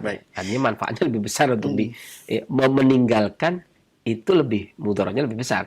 Mengkonsumsi manfaatnya lebih besar daripada mudarat. Nah, Sensei jazakallah khairan Sensei atas penjelasan yang disampaikan, dan saatnya kami buka sesi tanya jawab. Silahkan bagi Anda yang ingin bertanya secara langsung. Assalamualaikum. Waalaikumsalam warahmatullahi wabarakatuh. Dengan Bapak siapa di mana? Ya. Ya, Bapak sebelum dilanjutkan mohon dikecilkan terlebih dahulu volume televisi atau radionya. Ya, terima kasih, Sensei. Ya. Ini ya, terima kasih. Ini masalah rambun senja itu ya. Rabun senja, Bapak. Ya. Sepertinya saya ini agak rambun senja nih. Usia berapa, Bapak? Kalau usia 67. 67. Ya. Baik. Dan kalau siang itu silau, bagaimana sih? Apakah ada solusi gitu ya? Kira-kira bagaimana? Gitu. Baik. Ada yang mau Terima ditanyakan? kasih ya. Baik. Assalamualaikum warahmatullahi wabarakatuh. Wafik barakallah. Ya, waalaikumsalam. Jadi, persis seperti saya ceritakan tadi ya. Itu yang pertama tadi ya, saya katakan tadi ada beberapa hal yang di kekurangan darah ya, dikarenakan kelemahan hati dan ginjal. Hati itu akan bisa menyebabkan seorang itu rabun senja, dan ginjal itu akan menyebabkan pandangan mata menjadi silau. Ini persis seperti yang saya katakan tadi gejala yang muncul tadi. Makanya saya katakan tadi makanan yang bagus itu diantaranya ya sarang burung, kan begitu tadi. Keju, telur ayam, kacang polong, gula, coklat, kemudian atau gula apa? Gula aren ya. Gula aren. Kemudian kerang gitu ya. Kemudian asparagus, kemudian sotong, bebek, ya. Kemudian jamur putih, tiram, kemudian hati ayam gitu ya. Tadi yang saya sebutkan tadi. Dan konsumsi tadi minuman yang obat yang tadi kita sebutkan. Karena secara umum kunyit ini memiliki rasa yang pedas pahit. memiliki rasa yang pedas pahit sehingga memiliki dampak atau efek naik ke atas untuk memperlancar energi vital dan darah. Ya, sehingga juga kunyit itu sering digunakan untuk mengatasi gangguan pandangan mata, termasuk rabun senja. Itu dari sisi dalam. Di resep tadi itu masih relevan, itu masih pas. Itu yang dari dalam. Adapun yang dari luar itu ada beberapa hal. Ini anjuran itu tidak menyalahi karena kita tidak membuat formula kemudian kita menjualnya. Jadi anjuran itu tidak menyalahi. Nah, beberapa anjuran yang bisa disampaikan untuk yang dari luar ada beberapa hal. Bapak juga bisa menggunakan bunga melati, ya, kemudian direndam pakai air panas, kemudian sampai dingin, baru kemudian digunakan untuk mencuci mata. Itu satu. Kemudian yang kedua bisa juga menggunakan air yang keluar dari kakinya saroton apa ya? Yuyu ya? Yuyu ya, benar ya? Yuyu bule ya, yang di sawah. Itu ada airnya kemudian bisa diteteskan. Atau bisa juga menggunakan madu murni yang kemudian diteteskan. Ya, dan obat dalamnya tadi sudah disampaikan di muka. Dan tentunya tidurnya jangan terlalu malam. Demikian mudah-mudahan Allah angkat penyakitnya dan bermanfaat bagi para pendengar Indonesia yang lainnya selanjutnya. Baik. Jazakallah khairan Sensei atas jawaban yang disampaikan. Semoga bermanfaat untuk Bapak yang bertanya. Dan Ikhwatal Islam Azakumullah, masih kami buka kesempatan bagi Anda yang ingin bertanya secara langsung. Assalamualaikum. Waalaikumsalam warahmatullahi wabarakatuh. Dengan Ibu siapa di mana? Bu Sulis di Magelang. Bu Sulis, silakan langsung Ibu. Ini pertanyaannya. saya kemarin kan dari kiri saya kan nggak bisa terasa. Terus sama saya disarankan bikin ramuan apa itu jahe, temulawak sama salam. Ya. Udah sembuh toh. Tapi kan yang apa itu kemarin cari kayu bakar. Baunya masih sakit sih. Jadi pekai dan baunya masih sakit. Oh, bukan aroma apa? Bau aroma. Oh, bahu. Ini yang tangan belakang. Iya. Terus sama ini apa lehernya. Ini sakit baru ini? Hah? Sakit baru ini? Enggak, kemarin kan saya bilang sama Sensei itu bau dua kanan sama kiri sakit. Ya. Yang jari kiri itu enggak terasa, tapi ini alhamdulillah sudah terasa, kan saya hentikan. Enggak minum. Tapi kedarullah tarik kayu bakar itu sakit terus. Sakit lagi. Berarti setelah mencari kayu bakar gitu Ibu? Iya. Tapi satu yang kena. Yang sakit satu, kemarin dua. Gitu ya? Iya. Baik. Ya, syukran sih saya. Afwan. Waalaikumsalam warahmatullahi wabarakatuh. Itu resep yang tadi masih bisa digunakan, silakan. Ibu bisa menggunakan sampai selama 7 hari, itu boleh. Maksimal 14 hari. Demikian mudah-mudahan Allah angkat penyakitnya dan bermanfaat bagi para pendengar Indonesia yang lainnya selanjutnya. Syukur Sensei atas jawaban yang disampaikan. Semoga bermanfaat untuk Ibu Sulis yang berada di Magelang. Baik, Khotel Selama Azakullah, masih kami buka kesempatan bagi Anda yang ingin bertanya secara langsung seputar kesehatan atau keluhan penyakit. Waalaikumsalam warahmatullahi wabarakatuh. Dengan Ibu siapa di mana? Ibu Yana di Cibinong. Ibu Yana? Ya. Ya, di Cibinong. Silakan Ibu. Ya. Assalamualaikum Sensei. Waalaikumsalam warahmatullahi wabarakatuh. Sensei, saya pasien Mas Yanto. Ini saya masih ada keluhan ini, Abu. Masih ada keluhan ini, masih suka kencing melulu kalau malam itu. Siang malam, Abu. Siang malam kencing. Kalau malam berapa kali kencingnya? Kencing ada 4 kali, ada 5 kali, Abu. Ya. Makanya saya suka ngantuk melulu pagi, sedangkan saya kan mesti ngasuh cucu ya, masak buat suami. Iya, makanya saya minta solusinya, Abu. Sama saya juga itu, ada lambung juga. Ada lambung, mual aja ya. Hak melulu, sama aus melulu. Aus aja gitu, Abu, saya. Aus, walaupun hawa dingin, saya itu aus aja. Iya. Baik, itu saja pertanyaannya, Ibu. Iya, sama ini. Saya ngantuk mulu juga, Abu. Karena malamnya bangun mulu kali ya. Minta solusinya, Abu. Ya, baik. Mohon ditunggu jawaban dari Sensei. Iya. Iya, syukran, Abu. Assalamualaikum. Waalaikumsalam warahmatullahi wabarakatuh. Silakan Sensei. Ada beberapa penelitian tentang madu. Bahwasanya madu ini memiliki sifat higroskopis. Ini mempertahankan air, menyerap air. Makanya orang-orang yang ngompol, beser, sering kencing itu seringnya dianjurkan untuk mengkonsumsi madu. Ya. 3 sendok makan, 3 sendok bangun makan. tidur mau tidur. Langsung diminum. Ya, dan jangan minum es kan itu ya. Hmm. Itu yang pertama. Artinya madu juga masih bisa menjadi solusi. Dan ada beberapa hal lain juga yang bisa, yang selain madu tapi berguna juga untuk perut. Di antaranya adalah biji jamblang. Biji jamblang. Ya, jamblang itu apa ya? Ini duat gitu ya, anggur Jawa. Gitu ya. Ini biji jamblang itu bisa diambil bijinya, kemudian dijemur kering, tumbuk jadi bubuk, kemudian disangrai. Kemudian disangrai, gunakan sebagai pengganti kopi. Gunakan sebagai pengganti kopi. Ini bisa diminum 1 sendok teh pagi dan sore. Ini juga termasuk mempertahankan agar tidak gampang keluar cairan. Sebenarnya tidak gampang sering kencing. Itu yang kedua. Yang ketiga bisa juga dengan menggunakan biji lamtoro. Biji lamtoro. Apa ya lamtoro ini? Jadi pete Cina. Jawa. Oh, pete Pete Jawa. Cina. Ya, yang kecil-kecil. Yang kecil-kecil. Ya, apa namanya? Kemelandingan apa? Apa namanya di sini? Kalau di Lampung apa? Jadi bukan pete yang biasa, pete gede bukan. Jadi biasanya bijinya kalau dijemur kering warnanya coklat.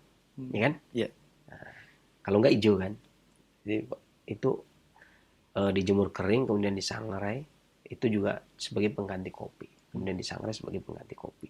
Sampai gosong ya, kemudian sebagai pengganti kopi. Demikian Ibu, mudah-mudahan Allah angkat penyakitnya dan bermanfaat bagi para pendengar dan pemirsa yang lainnya selanjutnya. Baik, jazakallah khairan Sensei atas jawaban yang disampaikan. Dan pertanyaan selanjutnya kita coba angkat dari pesan singkat yang sudah masuk. Assalamualaikum warahmatullahi wabarakatuh Sensei. Waalaikumsalam. Dari seorang ibu. Sensei, saya sedang hamil 3 bulan dan mempunyai anemia. Saya seringkali cepat lelah berlebih, nafas tersengal-sengal, dan sesak setiap harinya.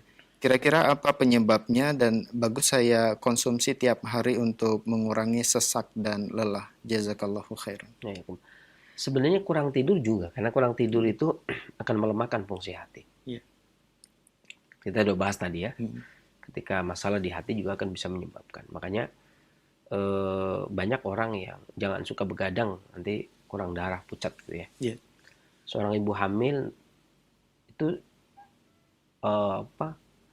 sangat besar sekali kemungkinannya, karena misalkan dia ngidam, muntah gitu ya, mual, apa-apa nggak dimakan, ya gimana nggak? Pucat, kurang darah, apa-apa aja nggak dimakan. Selain resep yang tadi ini, selain untuk tambah darah, itu juga bagus untuk janin. Ya, resep yang tadi kita sebutkan ya, terutama kunyitnya. Ini juga bagus digunakan. Maka bisa menggunakan resep, silakan diputar ulang, bisa ya? Di mana ya? Kalau putar ulang di web Roja ya, atau Facebook Roja, atau di YouTube ya, ada ya? Di YouTube Roja yang live. Saat ini belum. Oh belum, berarti yang live itu cuma Facebook, Facebook sama websitenya. Nah, bisa ke website Roja, kemudian diputar ulang, ya, kemudian itu resep yang pertama, ya, resep itu kemudian bisa digunakan. Ini juga bagus untuk ibu hamil. Demikian, mudah-mudahan Allah angkat penyakitnya dan bermanfaat bagi para pendengar Indonesia yang lainnya selanjutnya. Baik, Sensei, jazakallah khairan atas jawabannya. Dan pertanyaan selanjutnya masih dari pesan singkat kembali dari Ibu Ira di Bandung. Assalamualaikum warahmatullahi wabarakatuh Sensei. Waalaikumsalam. Sensei, untuk ramuan madu, telur, dan jeruk lemon tadi diminum berapa kali sehari Sensei? Kemudian apakah aman untuk penderita yang ada gangguan lambung? Madu, telur, dan jeruk lemon. Tadi ya? Iya. Tadi resepnya ada disebutkan. Kunyit. Ya. Ada kunyitnya kan? Oh, ini cuma kunyit nggak disebutin ya? Kemudian tidak disebut. Ya, nggak apa-apa, aman Bu, aman. Jadi gini, ada beberapa gangguan lambung yang dia tidak tahan terhadap asam. Ya. Jangan dikasih lemon berarti, ya kan? Jangan dikasih lemon. Dan ada beberapa orang harus cerdas sendiri kan. Yeah. Seseorang itu alhimbia itu tahu sendiri kok. Atau orang yang asam tahan, gangguan lambung asam tahan, tapi dia nggak tahan terhadap pedas. Ada. Oh saya mah, tapi saya nggak doyan pedas. Saya kalau pedas nyeri, kalau asam nggak. Ada juga yang saya mah tapi asam tahan pedas enggak atau pedas tahan asam enggak. Ya kalau yang asam enggak tahan ya enggak usah pakai jeruk. Ya kan? Karena jeruk itu sendiri cuma untuk pengharmonis saja, untuk rasa kan, pengharmonis rasa saja. Enggak dikasih jeruk juga enggak ada masalah. Ya karena pada prinsipnya itu tadi kunyit. Yang penting jangan enggak pakai kunyit. Ya. Ya kan? Karena resep pokoknya adalah Kunyit. kunyit. Adapun dikasih ini dikasih itu, kalau kita menggunakan itu kan karena kita menggunakan ilmu akrobatin.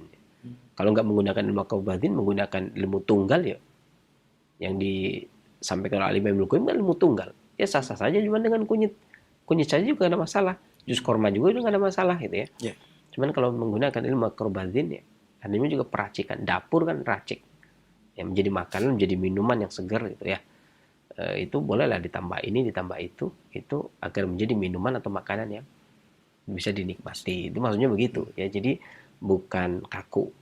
Karena kita menggunakan, jadi akrobatin pun ada ilmunya. Ini yang menjadi utama siapa, tanaman yang menjadi bahan utamanya siapa, kemudian yang menjadi kalau istilah kami menjadi raja siapa, menjadi menteri siapa, menjadi ajudan siapa gitu. Jadi pengharmonis atau penghantar itu siapa? Ada rumus-rumusnya tersendiri untuk meracik atau membuat akrobatin tadi. Jadi kalaupun ia hanya jus kurma saja atau kunyit saja itu pun tidak masalah sebenarnya. Jadi ubo rampe istilahnya atau yang jeruknya atau apa ditinggalkan itu pun tidak masalah. Ya, baik. Sensei, syukron atas jawaban yang disampaikan.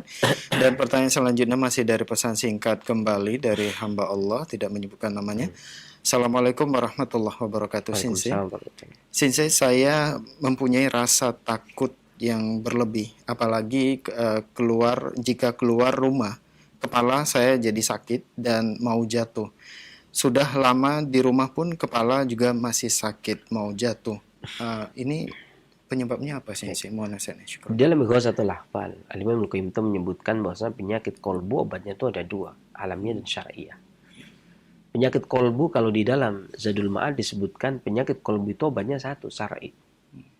Ya, ini di dalam Tibun Nabawi membahas tentang pengobatan badan. Imam Ibnu Qayyim menyebutkan bahwasanya pengobatan kolbu itu mau tidak mau ya tetap apa yang datang dari Rasul alaihi salatu wasallam, tidak dari yang lain. Tetapi justru di kitab Ighasatul Lahfan yang spesialis pengobatan kolbu, Al-Imam Ibnu Qayyim menyebutkan bahwasanya pengobatan kolbu itu ada dua, alamiah dan syariah. Yeah. Alamiahnya itu kalau memang pengobatan kolbu itu sakitnya kolbu berdampak pada badan. Syariahnya ya pengobatan kolbu, penyakit kolbu itu sendiri. Nah, khawatir, cemas, ketakutan, ini penyakit kolbu, ya kan? Yang tidak bisa dikasih obat badan gitu ya. Oh, gimana ini? Saya sakit, saya takut. Bagaimana agar tidak takut? Kasih jahe yang nggak bisa. Pusingnya bisa kasih jahe digeprek, diseduh, diminum, pusingnya hilang. Tapi kalau pusingnya karena takut lagi, pusing lagi, minum jahe lagi, akhirnya kembung. Ya, yang paling utama adalah penyebabnya, yang menjadikan itu penyebabnya. Makanya kata Al-Imam Ibnu Qayyim, penyebab penyakit itu kan ada dua, datangnya dari dua arah. Dari luar, kadang-kadang angin luar itu tidak cocok dengan kita, kena hujan, kena angin dingin, ya. Dan seterusnya terpapar angin dingin. Itu juga bisa menyebabkan sakit. Ya. Atau emosi, kolbu, khawatir, cemas, sedih, marah, dongkol, iri, curiga, ini bisa menyebabkan gangguan pada badan. Tetangga beli kulkas nggak iri juga bisa sesak napas. Ini bisa sesak napas dengan itu. Walaupun jarang, sekarang udah jarang sekarang. Banyak orang tawakal sekarang gitu ya. Kemudian ketakutannya juga begitu kan. Jangan kan ya, orang hari ini kan kadang lucu. Orang takut hantu nggak ada. Ditakut sesuatu yang nggak kelihatan ditakut kan aneh. Iya. Kalau takut ya apalah yang kelihatan ya takut di. Ini aneh, ini orang pada aneh sekarang. Ketinggian takut, ya kan? Kan ada yang tinggi takut. Jadi atas kemudian lihat ke bawah, berdesir, takut juga dia. Itu masih wajar lah, masih mending. Ini takut kayak gini bikin pusing kan? Ya. Maka yang paling penting itu adalah diperhatikan dulu. Kalau memang ketakutan itu akan membawa dampak kebaikan, ya silahkan takut. Ada kalanya takut membawa kebaikan, takut dosa, ya, takut maksiat, takut kepada Allah itu membawa kebaikan. Gitu ya. Artinya tapi kalau takut itu yang ya konyol, ya, artinya Nggak wajar. nggak wajar gitu ya. Takut sesuatu yang tidak menjadi solusi gitu ya. Dari takutnya menjadi pusing kan? Iya kan? Itu menyakiti diri sendiri namanya. Kalau takut membuat kita kuat, sehat, lanjutkan. Tapi kalau takut membuat kita sakit, ya berdoalah kepada Allah. Apa sih yang memang manusia itu ya takut itu wajib, masa nggak takut? Iya. Saya nggak takut sama siapa aja. Iya harus takut, ada Allah. Kita takut sama Allah, kita takut sama perbuatan dosa, perbuatan maksiat. Kita menghindari diri kan itu. Takut kepada Allah, kita hambanya itu. Ya iya tetap harus punya rasa takut, tapi bukan berarti ya kayak gitu tadi. Takut sesuatu yang kemudian menyebabkan menjadi pusing. Artinya ya tapi ketakutan kita terhadap Allah itu kan membuahkan takwa, bukan nggak lebih. Makanya nggak ada sahabat yang kemudian takut kepada Allah terus nggak mau keluar rumah, ya enggak, bukan begitu jadinya. Itu namanya bukan takut sama Allah, ya, takut yang nggak wajar. Jadi jangan menyakiti diri sendiri, itu namanya menyakiti diri sendiri.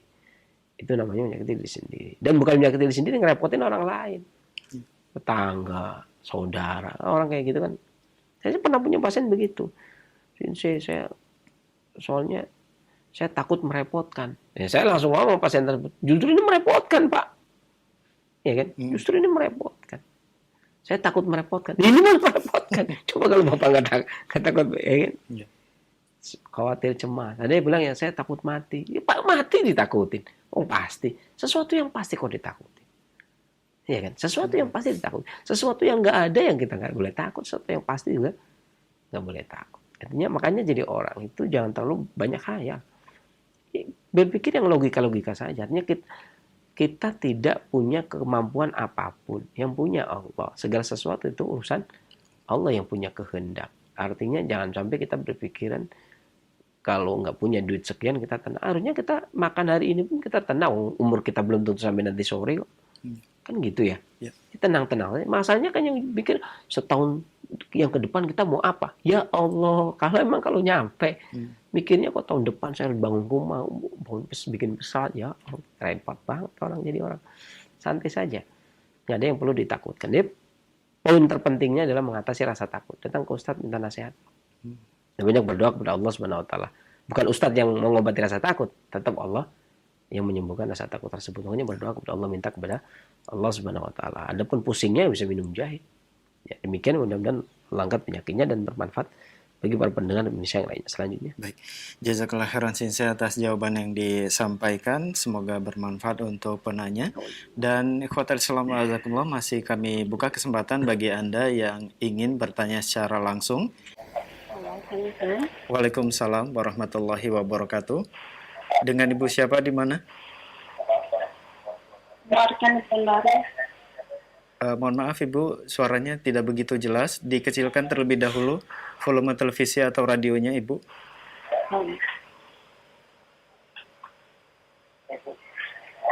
Ya, kalau sudah silakan. Dengan Ibu siapa di mana? Umu Hasan di Pekanbaru. Umu Hasan di Pekanbaru, silakan. Kalau begini, saya Assalamualaikum warahmatullahi wabarakatuh. Waalaikumsalam. Anda mempunyai penyakit kista polikistik, saya. Jelas. Dari ibu. Ibu, mohon dikeraskan suaranya Ibu. Anda mempunyai penyakit kista ginjal, kista polikistik turunan dari ibu. Nah, kedua ginjal anak itu ada kista, saya. Nah, sekarang sering nyeri gitu ginjalnya. Anak umur 35 tahun sedang menyusui saya. Keluarnya nyeri pinggang. Iya, dekat ginjalnya saya sering nyeri. Itu setiap hari Ibu? Oh iya, akhir-akhir ini ya saya setiap hari udah terasa kadang tegang gitu rasanya saya. Selama ini minum obat apa Bu? Minum herbal aja, habat sauda. Baik. Nah terus udah 2 bulan terakhir ini anak sering keluar flek coklat gitu saya. Baik. Ada yang mau ditanyakan? Baik, ya mohon ditunggu jawaban dari Sensei Ibu. Assalamualaikum warahmatullahi wabarakatuh. Waalaikumsalam Waalaikumsalam. warahmatullahi wabarakatuh. Silakan Sensei. Iya. Abatu soda likulin dawa. Abatu soda itu obat segala macam penyakit. Maka kalimatnya obat ya, bukan makanan. Kalau makanan mungkin tidak butuh resep karena nggak ada orang yang mau makan minta resep dulu kan. Saya makannya apa nih hari ini? Tolong dong kasih resep. Nggak ada kan? Tinggal datang aja ke warung makan sudah. Tapi kalau obat itu, dawa itu obat. Itu harus sadar. Artinya berkaitan erat dengan beberapa syarat. Yang namanya obat itu memiliki beberapa syarat. Pertama, dosis. Ya kan? Kedua, ketepatan obat kepada sasaran penyakit. Ya. Kemudian yang ketiga, karakteristik obatnya dengan karakteristik penyakit dan badannya harus diketahui betul. Makanya saya pernah mengatakan di sini. Paling tidak seorang pengobat kalau makan obat kan namanya pengobat ya. Iya. Mengkonsumsi obat kita punya istihad sendiri, kita pengobat. Makanya seorang pribadi yang mengkonsumsi obat sendiri paling tidak dia harus memiliki 5 hal. Kalau Ibnu Qayyim 20 hal. Saya ambil 5-nya saja. Saya tidak mengatakan yang 20-nya. Ibnu Qayyim merinci ada 20 hal seorang itu baru bisa. Sekarang saya akan hasilkan 5 saja yang paling inti. Yang pertama, seseorang itu harus tahu tabiatnya sendiri. Tabiat pribadi. Sehingga dengan tahu tabiat pribadi dan obatnya adalah sebaliknya. Kalau tabiatnya lembab, obatnya kering. Tabiatnya kering, obatnya lembab, gitu ya. Tabiatnya dingin, obatnya panas. Tabiatnya panas, obatnya dingin, gitu maksudnya. Atau penyakitnya komplikasi, panas lembab atau dingin lembab atau panas kering atau dingin kering. Tentunya obatnya sebaliknya. Ya, itu yang satu. Yang kedua adalah mengetahui betul tempat bumi dipijak. Artinya daratan, tempat kita makan, tempat kita minum. Ya. Sejauh mana jangkauannya. Paling tidak kita paham betul karakteristik ya bumi tersebut. Kalau diri pribadi nggak bisa, berarti tabib yang harus bisa. Ini kalau bicara herbal ya, karena ini bicara herbal. Kalau bicara kedokteran, saya nggak tahu. Allah alam saya nggak tahu. Tapi kalau kedokteran, kalau pengobatan klasik saya tahu, gitu ya. Kemudian yang ketiga cuaca. Karena setiap cuaca itu berbeda. Ada cuaca, ada panas, dingin, kering, lembab. Ada cuaca di musim semi, di musim panas, di musim kering. Ada musim gugur, kemudian musim dingin. Ya. Dan di dalam setiap hari juga ada 4 cuaca. Pagi, siang, sore, malam. Itu memiliki cuaca. Ya. Maka tentunya berbeda pula. Gitu ya. Kemudian yang terakhir aturan. Paling tidak, iya aturan. Paling tidak yang keempat itu tahu betul bahwa dirinya mas'ul, seorang pengemban. Artinya dia betul, kalau memang dirinya betul-betul menjadi mas'ul, penanggung jawab. Maksudnya saya penanggung jawab. Pribadi yang menjadi penanggung jawab, berarti ya persis seperti diri pribadi memimpin organ-organ yang ada di dalamnya. Saya memimpin tangan saya memimpin kaki saya. Begitu ya. Kita hanya penanggung jawab. Bukan yang memiliki. Kita milik segala sesuatu Allah kan. Kita cuma diberikan tanggung jawab untuk seperti ini, untuk membawa badan ini. Kita punya tanggung jawab. Dan yang terakhir aturan tadi, yang kelima itu aturan. Harus ada aturannya. Jadi barulah obat itu tepat atau tidak. Gitu ya. Karena ada orang yang walaupun Nabi SAW mengatakan la butusoda likulin dawa, ya kecuali mati atau kecuali tua, tetapi ketika ada orang sakit perut disuruh minum madu. Ini namanya seorang ahli kan. Ahli dia, oh ini cocoknya ini. Ya, ini cocoknya ini. Ya, jadi ada kecocokan tersendiri. Di samping memperhatikan tentunya seperti dalam Sahih Muslim, tepatnya sasaran dengan kekurangan dosis, kelebihan dosis gitu. Karena kelebihan itu jadi penyakit. Ini sebagai ralat juga ya kemarin. Jadi, saya ada salah ngomong. Mungkin shooting sudah 10 kali. Jadi capek. Jadi kelebihan makan juga jadi penyakit, kelebihan obat juga jadi penyakit. Ini nggak bisa. Nah kan dosisnya pas apa enggak? Sesuai dengan pribadi kita enggak? Habatus sodanya segala macam penyakit. Ada dosisnya. Ya kan? 1 kapsul, 2 kapsul, 3 kapsul, 4 kapsul, 5 kapsul. 1 sendok teh. Pas enggak? Gitu. Nah, kalau enggak pas, kalau kurang yang nggak jadi obat. Kalau kelebihan juga nggak jadi obat. Gitu kan? Nah, kalau sudah didudukan menjadi dawa, menjadi obat, ya, mau nggak mau harus tahu betul persisnya gitu ya. Nanti jangan sampai kemudian muncul habatus sauda buat segala macam penyakit. Saya minum habatus sauda nggak sembuh-sembuh. Repot. Demikian Bu ya.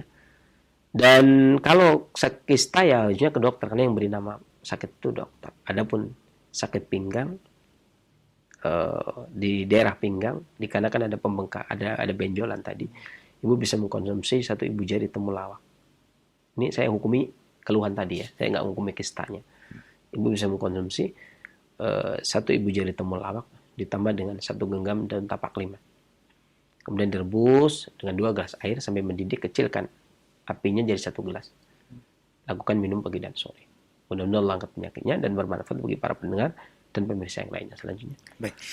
Baik, jazakallah khairan Sensei atas jawaban yang disampaikan, dan pertanyaan dari Ibu tadi adalah pertanyaan terakhir di kesempatan ini sebagai iktitam. Sensei ada penutup. Dan saya tidak bosan untuk menyampaikan bahwasanya ma'anzal dan ilangzul syifan, Allah turunkan penyakit dan Allah turunkan obatnya. Kita hanya rafiq kutip, mendampingi Bapak dan Ibu sekalian untuk berobat kepada Allah Subhanahu wa taala, zat yang Maha menyembuhkan, gitu ya. Artinya jangan sampai kita bergantung kepada sesuatu tersebut juga bergantung. Jangan sampai Anda itu bergantung kepada dokter, karena dokter pun bergantung kepada Allah. Jangan sampai Anda bergantung kepada Sensei, karena Sensei pun bergantung kepada Allah. Apalagi saya, ya kan? Nabi bukan, wali bukan, orang soleh jauh, gitu ya. Gak bisa dibuat tempat bergantung tentunya ya. Maka tempat bergantung itu Allah. Sama-sama kita itu sama-sama bergantung kepada Allah. Jangan sampai kemudian mengandalkan.